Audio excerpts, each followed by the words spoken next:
Leur première arme, la parole. Leur deuxième, le silence empoisonné. Tu ne réponds plus. Plus un mot, plus une justification. Plus cette énergie que tu gaspillais autrefois à vouloir convaincre ceux qui avaient déjà décidé de ne pas t'écouter. Tu as compris que certaines batailles ne méritent même pas qu'on sorte son épée. Et cette réalisation, cette élévation au-dessus de leurs provocations mesquines, elle a créé quelque chose d'inattendu dans leur petit monde. Ils s'attendaient à ta colère. Ils comptaient sur ton effondrement. Ils avaient préparé leurs répliques pour tes justifications désespérées. Mais voilà que tu leur offres le plus déstabilisant des cadeaux, ton indifférence souveraine.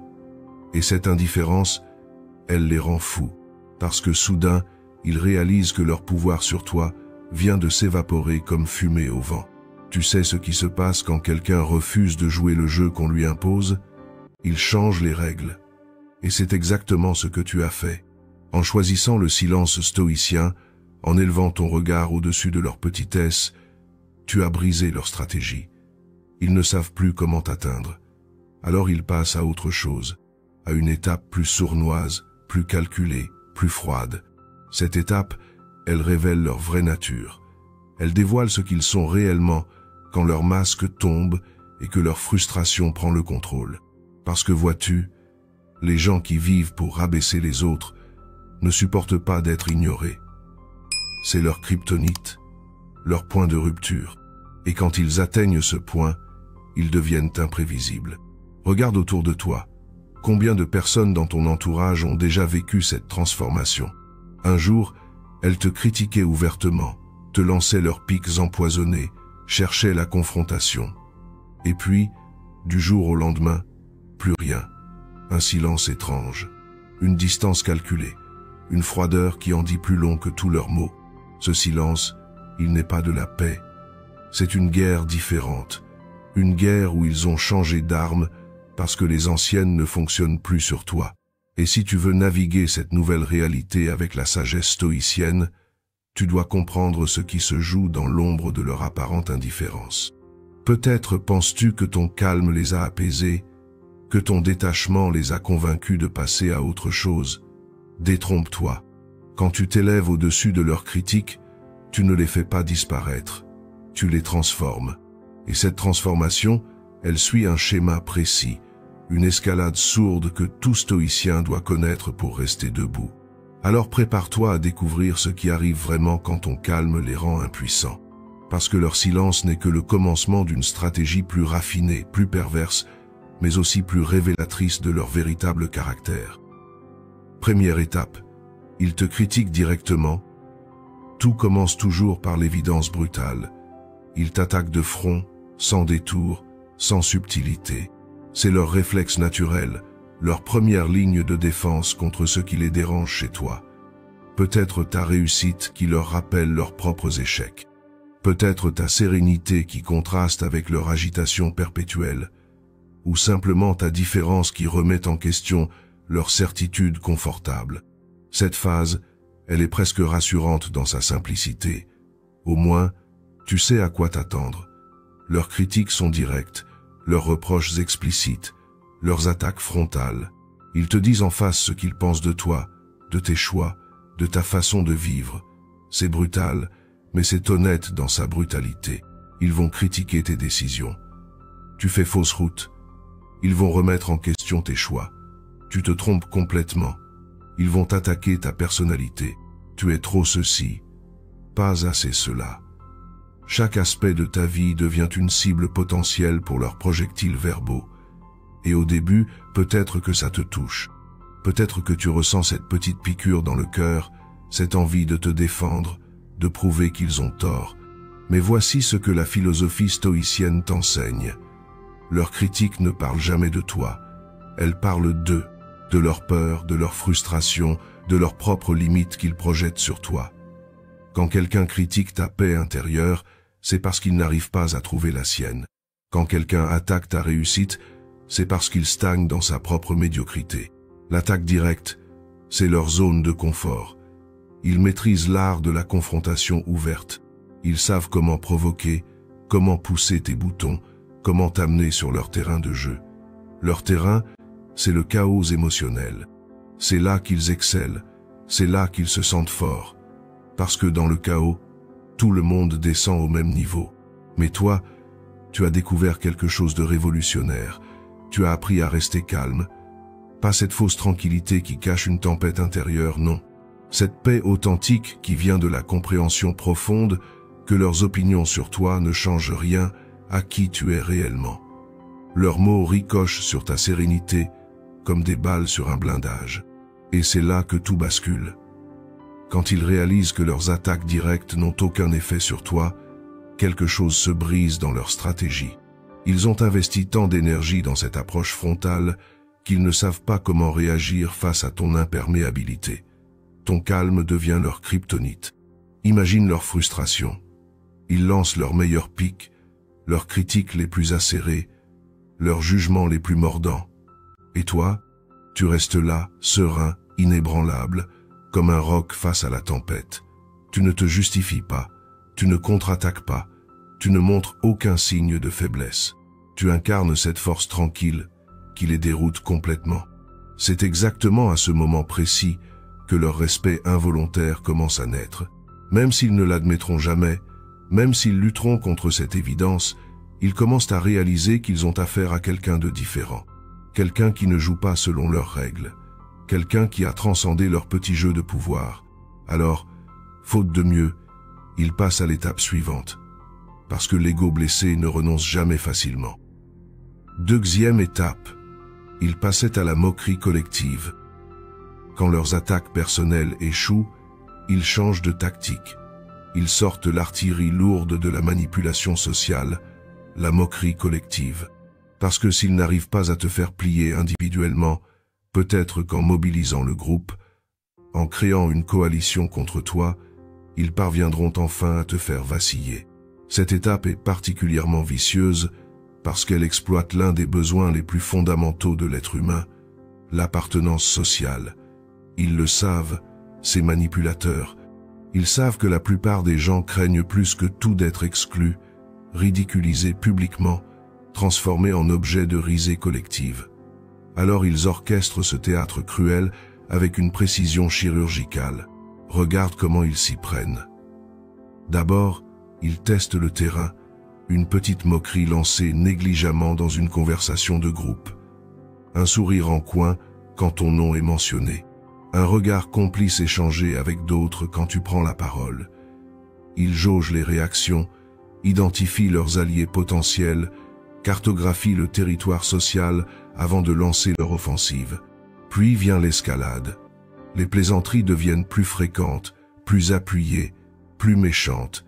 Ils transforment tes qualités en défauts risibles. Ta sérénité devient de l'indifférence froide, ton détachement devient de l'arrogance, ta force intérieure devient de l'insensibilité.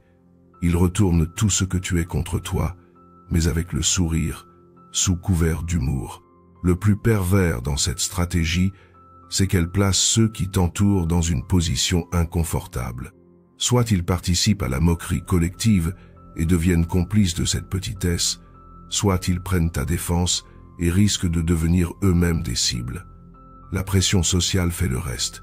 Combien de personnes ont le courage de s'opposer au groupe? Combien préfèrent rire jaune plutôt que de affronter l'isolement? Mais voici ce qu'ils n'avaient pas prévu. Ton détachement stoïcien ne se limite pas aux attaques personnelles. Il s'étend à toutes les formes de manipulation sociale. Parce que tu as compris une vérité fondamentale. L'opinion de la foule n'a pas plus de valeur que l'opinion d'un individu. Ce n'est pas parce qu'ils sont plusieurs à se moquer que leur jugement devient plus pertinent. En fait, leur comportement de meute révèle leur faiblesse plutôt que leur force. Il faut être bien misérable pour avoir besoin de se rassembler à plusieurs pour s'attaquer à une seule personne. Il faut être bien insécure pour chercher la validation du groupe dans la destruction d'autrui. Leur moquerie collective n'est que l'aveu public de leur impuissance individuelle. Et toi, face à cette mascarade, tu maintiens ta dignité. Tu ne cherches pas à te justifier devant cette cour d'école improvisée. Tu ne supplies pas leur compréhension, tu ne mendies pas leur acceptation. Tu restes fidèle à tes valeurs, à ta vision, à ton chemin, indépendamment de leur ricanement. Cette attitude, elle a un effet dévastateur sur leur stratégie. Parce qu'au lieu de t'isoler, elle t'élève. Au lieu de te ridiculiser, elle expose leur médiocrité. Les personnes de valeur dans l'assistance commencent à voir clair dans leur jeu. Elles reconnaissent ta classe face à leur bassesse. Ton silence dignifié contraste crûment avec leur agitation bruyante. Progressivement, ils réalisent que leur moquerie collective se retourne contre eux, qu'elle révèle plus sur leur caractère que sur le tien, que leur acharnement de groupe les fait paraître pathétiques plutôt que puissants. Alors, une fois de plus, ils doivent changer d'approche. Troisième étape, ils lancent des rumeurs subtiles. L'échec de la moquerie collective les force à évoluer vers quelque chose de plus insidieux, de plus lâche, de plus difficile à combattre, la rumeur. Ils n'osent plus t'affronter directement parce que tu as prouvé ton invulnérabilité. Ils n'osent plus te ridiculiser publiquement parce que ça s'est retourné contre eux. Alors ils choisissent l'arme des faibles, le poison distillé dans l'ombre. Cette étape marque un tournant crucial dans leur stratégie. Ils passent de l'attaque frontale à la guerre asymétrique. Ils infectent les autres contre toi sans jamais s'exposer, sans jamais prendre de risques, sans jamais assumer leurs actes. C'est la tactique du serpent qui mord et disparaît dans les hautes herbes. Observe la subtilité diabolique de leur méthode. Ils ne lancent jamais d'accusations directes. Non, c'est trop risqué, trop traçable. Ils préfèrent les insinuations, les demi-mots, les questions perfides déguisées en inquiétude bienveillante. J'espère que tout va bien pour lui. Dernièrement, il a l'air bizarre. Je ne dis pas que c'est vrai, mais on m'a dit que... Tu n'as pas remarqué comme il a changé?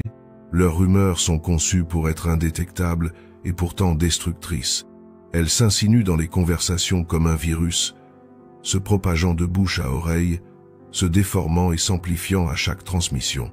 Une simple interrogation devient une certitude, un doute isolé devient une évidence partagée, une observation anodine devient un fait établi.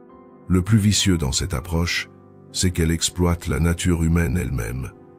Les gens adorent les secrets, les révélations, les informations privilégiées. Ils se sentent importants quand on leur confie un détail croustillant sur quelqu'un. Ils deviennent involontairement les complices de cette campagne de désinformation, croyant simplement partager une confidence intéressante. Tes ennemis le savent parfaitement. Ils choisissent soigneusement leurs cibles. Les personnes influentes qui ont accès à de larges réseaux, les bavards invétérés qui ne peuvent pas garder un secret, les naïfs qui croient tout ce qu'on leur raconte.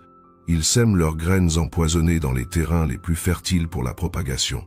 Mais voici où la sagesse stoïcienne révèle toute sa puissance. Le philosophe antique Épictète enseignait une vérité révolutionnaire. Ce ne sont pas les événements qui troublent les hommes, mais l'opinion qu'ils s'en font. Cette maxime s'applique parfaitement aux rumeurs. Leur pouvoir ne réside pas dans leur véracité, mais dans l'importance que tu leur accordes. Quand tu intègres profondément cette leçon, les rumeurs perdent leur pouvoir de te blesser. Parce que tu comprends que les personnes qui croient au ragot sans vérification révèlent plus sur leur propre caractère que sur le tien. Les esprits de qualité cherchent la vérité, questionnent les sources, réfléchissent avant de juger. Les autres se contentent de répéter ce qui flatte leurs préjugés. Le stoïcien authentique filtre les échos, pas les intentions. Il se concentre sur ce qu'il peut contrôler, ses actions, ses réactions, son intégrité. Il laisse les rumeurs mourir de leur belle mort, privées de l'attention qui les nourrit. Il sait que la vérité finit toujours par triompher et que les mensonges, même les plus habiles, portent en eux les germes de leur propre destruction. Cette attitude, elle déroute complètement tes détracteurs. Ils s'attendaient à te voir courir partout pour démentir, te justifier, corriger les fausses informations. Au lieu de ça, tu continues ta route avec la même sérénité, la même cohérence, la même authenticité. Ton comportement irréprochable démonte leurs mensonges plus efficacement que n'importe quelle justification. Peu à peu, ils réalisent que leurs rumeurs n'atteignent pas leur cible. Pire, elles commencent à les desservir. Les gens finissent par identifier la source de ces ragots malveillants, leur réputation de personnes fiables s'effrite, leur crédibilité se fissure. Alors, une fois de plus, ils doivent escalader vers quelque chose de plus extrême. 4e étape, ils s'attaquaient à tes proches. Quand ils réalisent que tu es devenu imperméable à leurs attaques, quelque chose de sombre s'éveille en eux. Une frustration si profonde qu'elle les pousse vers l'impensable, s'en prendre à ceux qui t'entourent. C'est l'étape la plus révélatrice de leur vraie nature, celle qui dévoile jusqu'où peut descendre quelqu'un consumé par la rage de ne pas pouvoir t'atteindre. Cette escalade vers tes proches n'est pas accidentelle. C'est calculé, prémédité, orchestré avec une précision froide qui glace le sang. Ils ont étudié ton écosystème relationnel. Ils ont identifié les personnes qui comptent pour toi, ta famille, tes amis proches, tes collègues de confiance, ton partenaire de vie. Et maintenant, ils vont tenter de les retourner contre toi ou de les salir par association.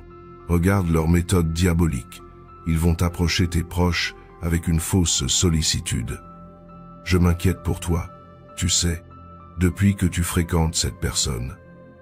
Ils vont semer le doute avec des questions perfides. Tu ne trouves pas qu'il a changé depuis quelque temps? Ils vont distiller leur poison avec une patience de serpent, dose par dose, jusqu'à ce que le ver soit dans le fruit. Parfois, ils sont plus directs dans leur lâcheté. Ils vont critiquer tes proches dans ton dos, espérant que ça remonte jusqu'à toi. Ils vont lancer des rumeurs sur ta famille, ternir la réputation de tes amis, salir l'image de ceux qui te soutiennent. Leur logique tordue est simple. S'ils ne peuvent pas t'isoler directement, ils vont pourrir ton environnement jusqu'à ce que tu sois seul. D'autres fois, ils jouent la carte de la manipulation émotionnelle. Ils vont se présenter en victime auprès de tes proches. Tu ne sais pas ce qu'il m'a fait. Il faut que tu saches qui il est vraiment. Ils exploitent la compassion naturelle des gens bienveillants pour les retourner contre toi. C'est l'art de la victimisation offensive poussée à son paroxysme. Cette étape est particulièrement douloureuse parce qu'elle touche à ce que tu as de plus précieux, les relations authentiques que tu as construites au fil du temps. Voir des personnes que tu aimes se faire manipuler, voir leur confiance ébranlée par des mensonges, voir tes liens les plus sacrés attaqués par la perversité. C'est un test ultime de ta force stoïcienne, mais c'est exactement dans ces moments les plus sombres que la philosophie antique révèle sa valeur inestimable. Marc Aurèle, l'empereur philosophe, écrivait « La meilleure vengeance, c'est de ne pas ressembler à ton ennemi. Face à leur bassesse, tu maintiens ta noblesse. Face à leur lâcheté, tu préserves ton courage. Face à leur manipulation, tu restes authentique. » Le stoïcien comprend que cette attaque contre ses proches est en réalité l'aveu ultime de sa propre invincibilité. S'ils en sont réduits à s'attaquer à ton entourage, c'est parce qu'ils ont épuisé toutes les autres options. C'est la reconnaissance involontaire de ta force, la preuve irréfutable qu'ils ne peuvent pas t'atteindre directement. Ta réaction face à cette épreuve définit qui tu es vraiment. Tu protèges tes proches sans pour autant descendre à leur niveau. Tu rétablis la vérité sans te transformer en machine de guerre. Tu maintiens tes relations précieuses, tout en refusant de nourrir le cycle de la vengeance. Certains de tes proches, les plus faibles ou les plus influençables, peut-être succomberont à leur manipulation. C'est douloureux, mais c'est aussi révélateur. Tu découvres qui sont tes vrais alliés, ceux qui te connaissent assez bien pour ne pas croire aux mensonges, ceux qui ont assez de caractère pour résister à la pression sociale. Cette épreuve, aussi cruelle soit-elle, te fait grandir. Elle affine ton cercle relationnel, elle renforce tes liens authentiques, elle t'apprend à faire la différence entre les relations superficielles et les connexions profondes. Au final, leurs attaques contre tes proches ne font que révéler la solidité de tes vraies amitiés. Et quand ils réalisent que même cette stratégie extrême échoue, quelque chose d'inattendu se produit. 5e étape, ils te copient en silence. Voici peut-être le retournement le plus ironique de toute cette escalade. Après avoir tout tenté pour te détruire, ils commencent à t'imiter. C'est le paradoxe ultime de la nature humaine. Ces mêmes personnes qui te critiquaient, te moquaient, répandaient des rumeurs sur toi, s'attaquaient à tes proches. Elles adoptent maintenant tes comportements, tes attitudes, tes choix de vie. Ce changement ne se fait pas du jour au lendemain. C'est un processus lent, subtil, presque inconscient. Au début, ils s'en défendraient farouchement si on le leur faisait remarquer. Moi, copier cette personne? Jamais.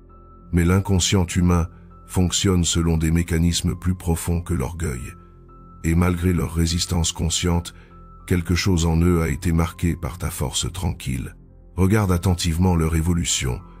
Soudain, ils adoptent cette sérénité qu'ils critiquaient chez toi.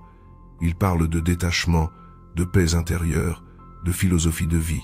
Ils reprennent tes expressions, tes façons de gérer les conflits, ta manière d'aborder les problèmes. Sans jamais l'admettre, ils intègrent progressivement des éléments de ton caractère dans leur propre personnalité. Cette imitation révèle une vérité psychologique fascinante. On ne combat avec autant d'acharnement que ce qui nous fait secrètement envie. Leur haine initiale cachait une admiration inavouée. Leur acharnement à te détruire masquait leur désir profond de te ressembler. Ils t'attaquaient pour ce que tu représentais, une version d'eux-mêmes qu'ils n'arrivaient pas à atteindre. Le plus troublant, c'est qu'ils ne te créditeront jamais de cette transformation. Ils présenteront leurs nouveaux comportements comme des révélations personnelles, des évolutions naturelles, des prises de conscience spontanées. Ils réécriront l'histoire pour effacer ton influence sur leur développement. C'est leur façon de préserver leur ego tout en bénéficiant de tes enseignements involontaires. Parfois, ils vont même plus loin. Ils deviennent les apôtres de ces principes qu'ils t'ont vus appliquer. Ils prêchent la sérénité à ceux qui les entourent. Ils donnent des leçons de détachement. Ils se posent en exemple de sagesse. L'ironie est délicieuse. Ils deviennent les ambassadeurs de ta philosophie sans jamais mentionner ta contribution à leur éveil. Cette phase révèle aussi leur intelligence sous-jacente. Malgré leur animosité, ils ont su reconnaître la valeur de ton approche. Ils ont analysé tes réussites, décrypté tes méthodes, identifié les éléments qui te rendaient si solide face à leurs attaques. C'est un hommage involontaire à ton efficacité. Pour le stoïcien authentique, cette imitation n'est ni flatteuse ni agaçante. Elle est simplement la confirmation d'une loi naturelle. Les bonnes idées finissent toujours par se propager, peu importe qui les porte, peu importe qui en revendique la paternité. L'important, c'est que la sagesse circule, que les principes constructifs s'étendent, que l'élévation se transmette. Marc Aurèle l'exprimait magnifiquement. Le meilleur moyen de se venger d'un ennemi, c'est de ne pas lui ressembler. Mais parfois, la vraie victoire, c'est quand ton ennemi finit par te ressembler malgré lui. Quand tes qualités qu'il combattait deviennent ses propres aspirations. Tu ne cherches pas l'originalité pour l'originalité. Tu n'as pas besoin qu'on reconnaisse tes mérites. Tu incarnes l'élévation, point final. Et si cette élévation inspire d'autres personnes, même celles qui t'ont combattu, alors c'est une victoire pour l'humanité entière.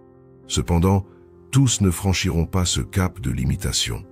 Certains, trop orgueilleux pour accepter cette transformation, vont préférer une stratégie encore plus extrême.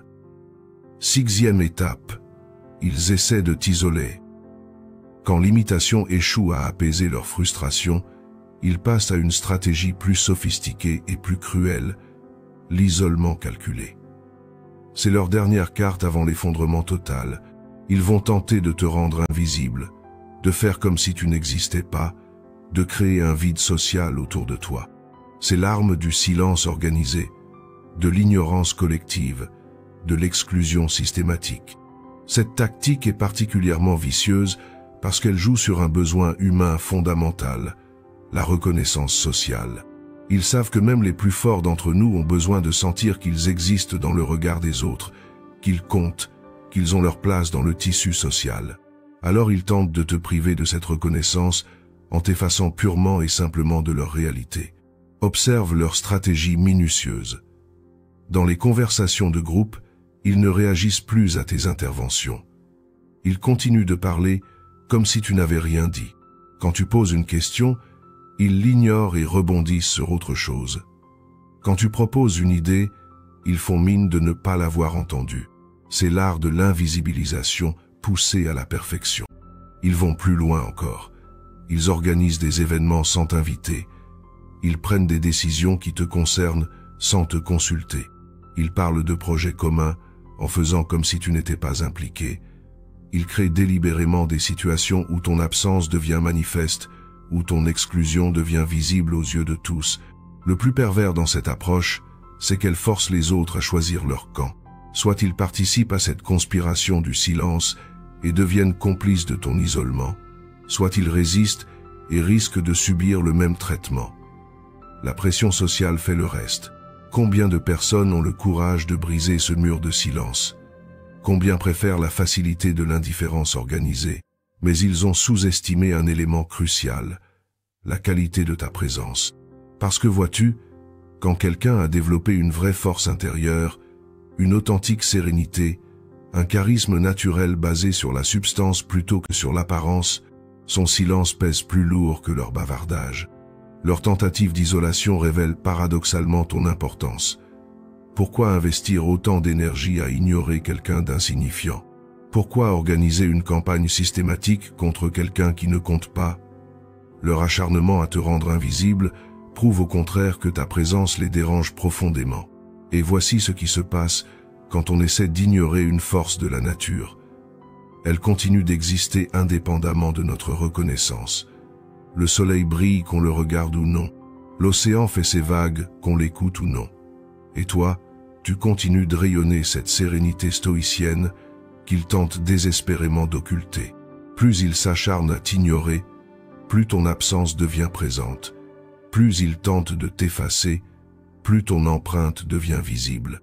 C'est le paradoxe de l'exclusion forcée. Elle finit par mettre en lumière celui qu'elle prétend faire disparaître. Les personnes de qualité dans l'assistance commencent à remarquer ce manège. Elles voient l'énergie disproportionnée investie dans cette ignorance orchestrée. Elles questionnent cette exclusion systématique. Elles se demandent pourquoi tant d'efforts pour ignorer quelqu'un qui, visiblement, ne laisse personne indifférent. Certaines d'entre elles vont même plus loin. Elles viennent te chercher, curieuses de comprendre qui tu es vraiment pour susciter une telle réaction. Elles veulent découvrir par elles-mêmes cette personne que d'autres tentent si désespérément de faire taire. Ton isolement forcé devient paradoxalement un aimant pour les esprits libres.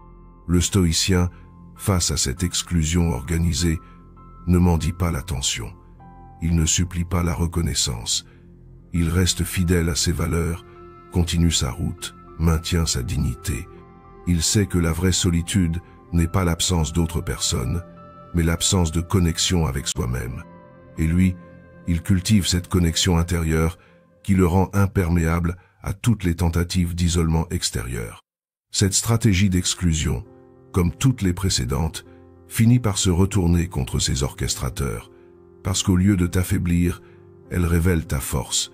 Au lieu de te diminuer, elle expose leur petitesse. Au lieu de te faire disparaître, elle met en lumière leur obsession pathologique. Et quand ils réalisent que même l'isolement organisé ne parvient pas à t'ébranler, quelque chose de dramatique se produit dans leur psyché collective. 7e étape, ils se retournent contre eux-mêmes. Voici l'étape finale, la plus révélatrice et paradoxalement la plus libératrice pour toi. Ils implosent. Après avoir épuisé toute leur stratégie contre toi, après avoir échoué dans chacune de leurs tentatives de destruction, ils n'ont plus d'autre choix que de se retourner contre eux-mêmes. C'est l'aboutissement logique de leur acharnement stérile, la conclusion inévitable de leur obsession toxique. Cette autodestruction ne se fait pas en un jour. C'est un processus lent, insidieux, qui commence par de petites fissures dans leur cohésion. Tu vois, quand un groupe se forme uniquement autour de la haine d'une personne extérieure, il n'a aucune base solide pour exister. Dès que l'objet de leur haine devient inaccessible, leur raison d'être s'évapore. Regarde ce qui se passe concrètement. Privés de leur cible principale, ils commencent à se chercher des coupables internes. Si nos stratégies ont échoué, c'est forcément la faute de quelqu'un parmi nous. Les soupçons s'installent, les reproches fusent. Chacun accuse l'autre d'avoir mal exécuté le plan, d'avoir manqué de conviction, d'avoir secrètement sympathisé avec l'ennemi. La paranoïa s'installe progressivement dans leurs rangs. Ils commencent à se méfier les uns des autres. Celui qui proposait les stratégies devient suspect d'incompétence. Celui qui les exécutait devient suspect de sabotage. Celui qui restait en retrait devient suspect de trahison. Leur coalition, bâtie sur du sable, s'effrite pierre par pierre. Les égos individuels, longtemps masqués par l'objectif commun, refont surface avec une violence décuplée. Chacun veut imposer sa vision, sa méthode, sa lecture des événements. Les luttes de pouvoir internes explosent au grand jour. Ceux qui se seraient contentés d'un rôle secondaire dans la coalition anti-toi revendiquent maintenant le leadership dans ce qui reste de leur groupe.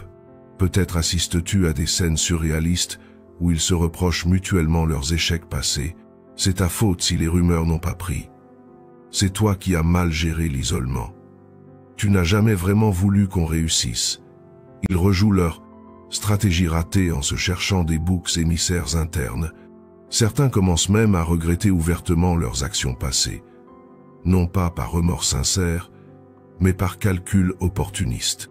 Ils tentent de se racheter une conduite en se désolidarisant du groupe, en minimisant leur participation, en rejetant la responsabilité sur les autres. C'est le sauve-qui-peut de la lâcheté collective. D'autres, trop orgueilleux pour reconnaître leurs erreurs, s'enfoncent dans un déni de plus en plus pathologique. Ils inventent des explications fantaisistes pour justifier leurs échecs. Il a eu de la chance. Il était protégé par des forces extérieures. Le contexte n'était pas favorable. Tout plutôt que d'admettre qu'ils se sont attaqués à plus fort qu'eux. Cette implosion révèle une vérité psychologique fondamentale. Les groupes basés sur la destruction d'autrui portent en eux les germes de leur propre destruction.